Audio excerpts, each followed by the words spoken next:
Hello, credit union executives. Welcome to CU on the Show, where we give you up-to-date information on how you can reduce risk, keep key talent, and take a strategic approach to your personal financial wellness. Hosted by me, Doug English, a certified financial planner and former credit union insider with ACT Advisors. My guest on today's podcast is Karen Postma. Karen is Vice President, Risk Analytics at Payment Processing CUSO PSCU. Karen focuses on project implementation for PSCU's strategic client base, including analytics and fraud mitigation. In this episode, we talk about online gambling, including its legality, pandemic-related growth, and why it's an area your credit union should consider exploring. Karen, welcome to See You on the Show. We're delighted to have you join me today. Here to talk about the activity in online gambling. We've never talked about something like this before, so I'm quite excited to hear what you have to say. So tell me about your history in working with the credit union movement and what sort of activity you're involved in at PSCU and what PSCU does. Well, first of all, thanks for having me, Doug. I really appreciate the opportunity to get to have this conversation. So I have actually been in payment processing for close to 25 years. A little under 20 of that has been in the credit union space. Prior to going to work for a CUSO, I actually worked for a national credit card issuer, and I was able to gain some experience there and so forth, but then had the opportunity to work for a CUSO. I'll be very honest, I didn't have a lot of experience with credit unions at the time and was pretty young in my career yet, but I quickly was able to understand the distinction between the national issuer that I worked for and, working for credit unions. And as I had that opportunity and got to better understand that space, it really resonated with me personally as we look at people helping people and really trying to do what's best in our communities. And so almost 20 years later, here I am and still working with credit unions and trying to ensure that credit unions have everything they need to be successful and serve their members. And something that I think once you get in this space and you truly understand the impact that happens from a member and community perspective, it's really where you want to stay. I firmly agree. Tell me a little bit about what activity you are focused on at PSCU. Yeah, so I have had the opportunity to work at PSCU now for almost 5 years. I am in the risk analytics area, which is our risk and fraud management area at PSCU. At PSCU, we are a payments processor along with a digital provider for a number of credit unions throughout the United States. So we work with extremely small credit unions up to the largest credit unions in the US providing these services. Within my direct responsibility, I have the opportunity to work on the analytics and fraud mitigation. So understanding fraud at a transactional level, at a holistic level as well, putting in place measures that will prevent the transaction, but also prevent fraud that happens outside of the transaction. So in the last several years, we've seen fraud shift from that transactional environment to more of an account takeover. The fraudsters are overlaying technology. As we look at data and bots and that sort of thing, fraudsters are implementing those. So we're really trying to take a holistic approach to fraud prevention so that we can ensure that credit unions have the latest and greatest technology and can not only compete in the market with some of the big banks when it comes to products and services, but also fraud prevention, because that's a key to allowing the money to stay within the credit union so they can invest. And that is the perfect handoff to talking about online gambling. So walk us through a bit about the history of online gambling becoming legal and what you're seeing across the credit union movement in this specialized area. Yeah, so as you said, I think it's important that we kind of take a step back and kind of look at gambling in general in an internet space. It was back around 2006 or so that Reg GG came into play, which is the Unlawful Internet Gambling Act.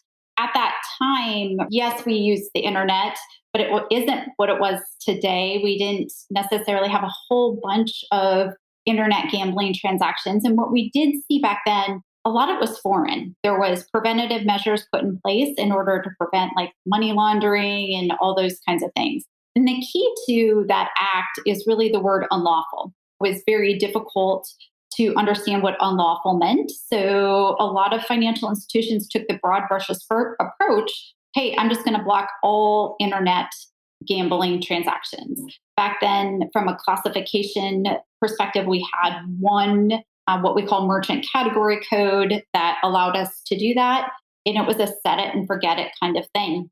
I'm going to fast forward us to 2018. Again, lots of things have changed from a technology perspective. And the Supreme Court then ruled that it was unlawful to block internet gambling transactions in general outside the state of Nevada. And so then a number of states since then have put in place state laws that have allowed internet gambling. The thing is that it's very difficult to kind of understand state by state because each state is a little bit different. But in general, you have over 30 states that have already allowed internet gambling. So that supersedes some of those hesitations and regulations that we saw at the federal level. So for most credit unions, this is an issue that is either here or coming soon. Is that right? Yeah, and I would say that the tricky thing that I think maybe stumps some credit unions is a lot of the state laws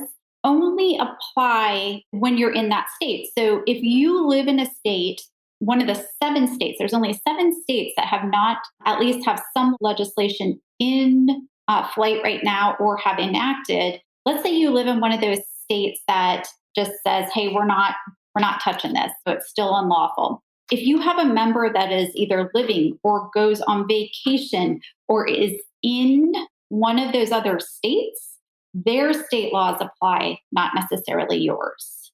So this is where it becomes very tricky, right, to manage. The great thing is the merchants that effectively have been audited and are set up to be able to conduct this follow these rules and regulations on the back end.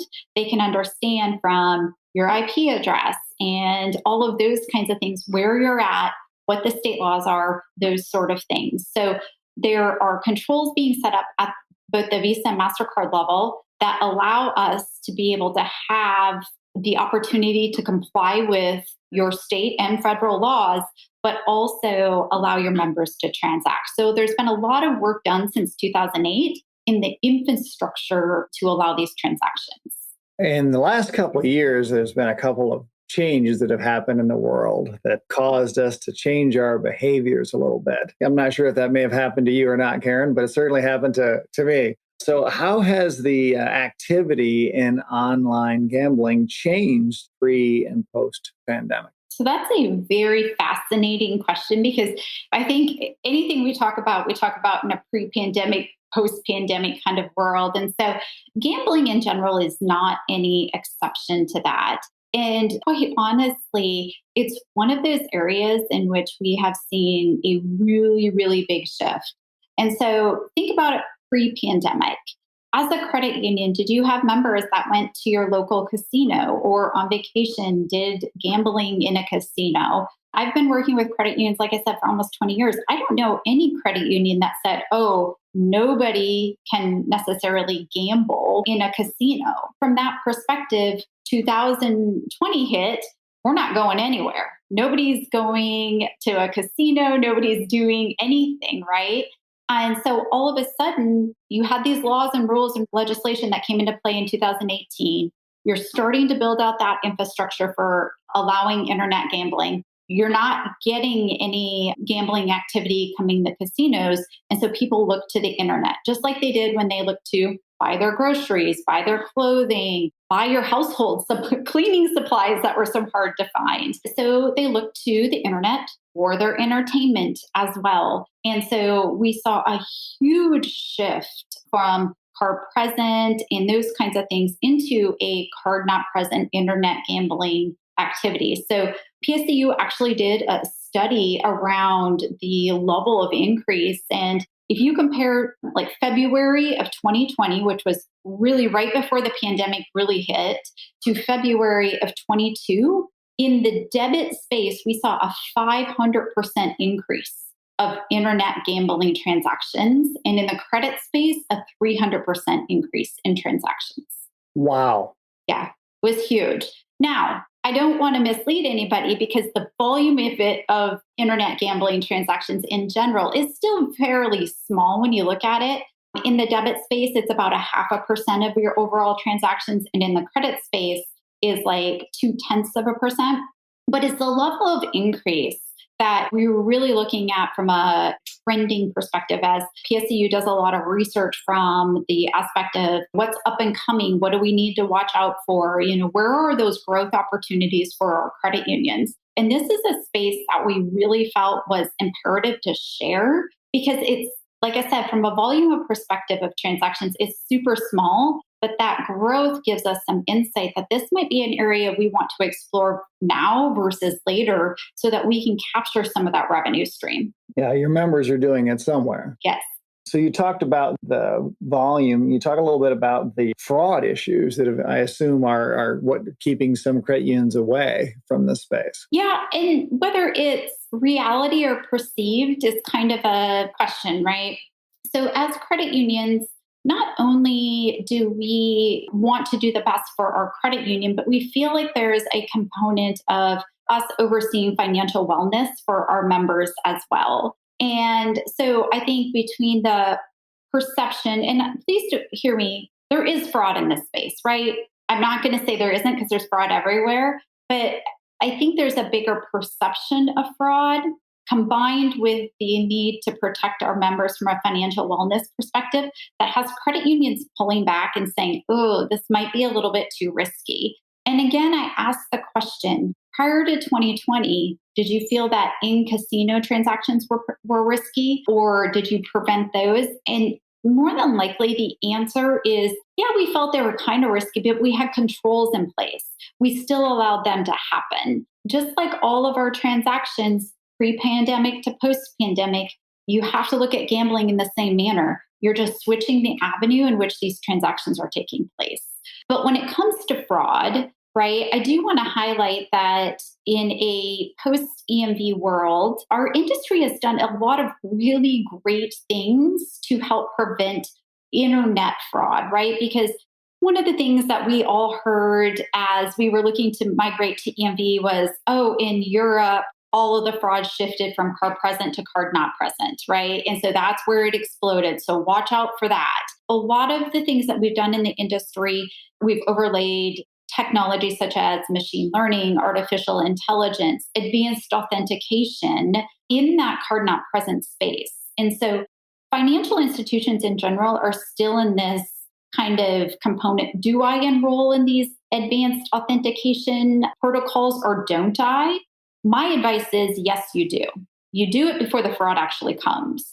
So you can see riskier types, and I air quote, riskier types of transactions coming down the pipe, whether it's online gambling, it's crypto, P2P, all of those are coming down that online channel. Before it becomes a problem, take advantage of these advanced authentication avenues that we have put in place as an industry in order to get a leg up. Now, is it going to prevent all of it? No, but it creates another barrier. It creates another data point in us to capture data in order to be able to understand your member, that transaction in a much better, deeper way in order to make more intelligent decisions. Tell me about the demographics of the member that is engaging in online gambling. Honestly, it's hitting every demographic that you do, every age demographic. However, I will say the one thing that in my almost 20 years of working with credit unions that I have heard time and time again is, oh, we need to break that barrier of appealing to the younger generation. We need to lower our average age of membership, right? And I can tell you, this is one of those areas in which it is extremely pivotal that credit unions actually take a look at this. When you start to break down those younger generation, and I would actually bucket it very large, under 50, this is going to be your age group that is going to be doing those transactions I just talked about. Probably about 5 years ago, if I would have said, hey, I'm buying crypto, people would have probably looked at me a little cross-eyed. Today, it's commonplace across multiple age demographics. When we break down internet gambling in particularly, yeah, you have that under 35 kind of bracket, but you still even have a fair chunk in that 35 to 50 age bracket as well. And again, part of it has to do with the shift in behavior of how we make transactions, but it also has to do with a lot of the advertising that we've seen, a lot of the merchants that have come into play. So some of the more popular merchants, which would be like DraftKings and FanDuel, we saw advertisement during the Super Bowl. Yeah, I noticed that. Right? It's commonplace. It's common conversation. You go on ESPN and they're sponsoring segments within that realm. And so these are things that are going to appeal to that younger generation. And if you're going to have a card program and you are specifically targeting a younger generation and really wanting to break some of that millennial, even Gen Z kind of conversation, these are areas you're really going to have to consider rethinking how you think about them. Is there a lot of fintech activity in and around this space, either supplementing or partnering with credit unions? Yeah, and I would definitely say from the perspective of fintechs, that's been kind of the hot topic in conversation when you talk to credit unions is like, where's the major disruptors coming from and so forth. And fintech space is obviously there. I think what differentiates some credit unions from the fintechs in this space is this is the fintech's everyday life, right? They're online. They don't necessarily have branches. They're used to making decisions in a technological way versus from a credit union perspective, we're kind of still making decisions from a very reserved aspect, a risk mitigation component, and that sort of thing. So fintechs are allowing these transactions. Right? There's no question about it. The conversation we're having around whether we should allow online gambling or not, none of the fintechs are having it. I mean, it's just, yeah, of course, right? And so when we look at that, and we're still over here trying to make a decision, or we're limiting the dollar amount, or we are limiting the fact of whether we'll even allow it, you get one chance with those younger generations. One thing that I've heard time and time again, and I've seen study after study is, in those younger generations, changing financial institutions is not that big of a deal as it used to be. I was 18 and I had to change my bank account and get new checks and do all of those kinds of things. That was a lot of work. It was easier to work through the issue than it was to change financial institutions. In today's day and age, that's not necessarily the case. And quite honestly, there's the opportunity to supplement some of that transactional volume in other ways. So, for instance, I have two 20-year-olds in my house, and both of them have their credit union account, but they also have a Venmo card attached to their credit union account. And so I ask you, Venmo's getting the interchange on that transaction, not my credit union. So there's ways from a fintech perspective that they're going to allow those transactions if you don't. So you're going to lose out on interchange. You're going to lose out on income.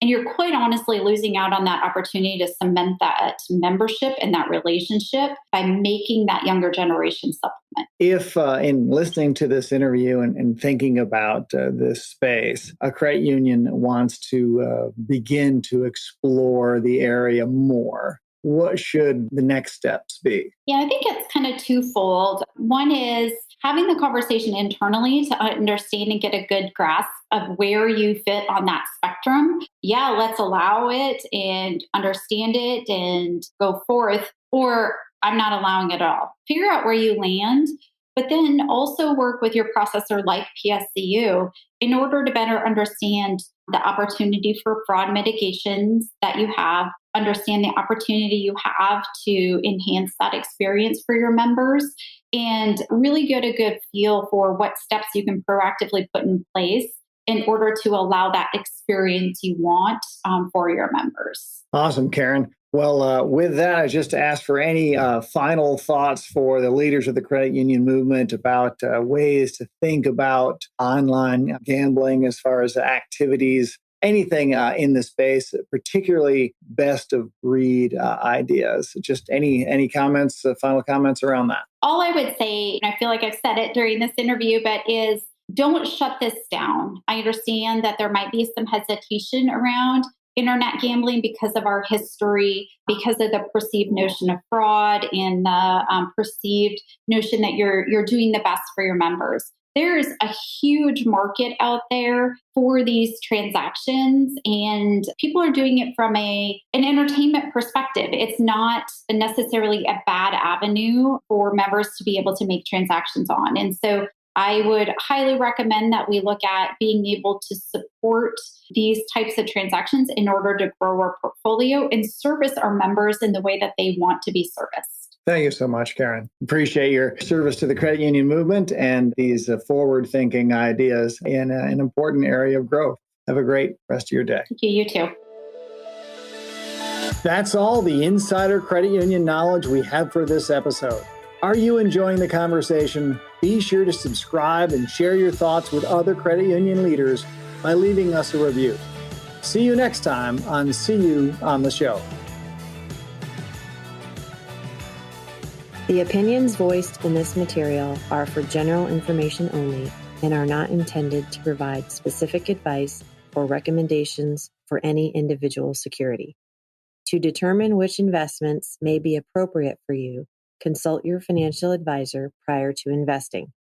Economic forecasts set forth may not develop as predicted. All performance referenced is historical and is no guarantee of future results. Indexes are unmanaged and cannot be invested into directly.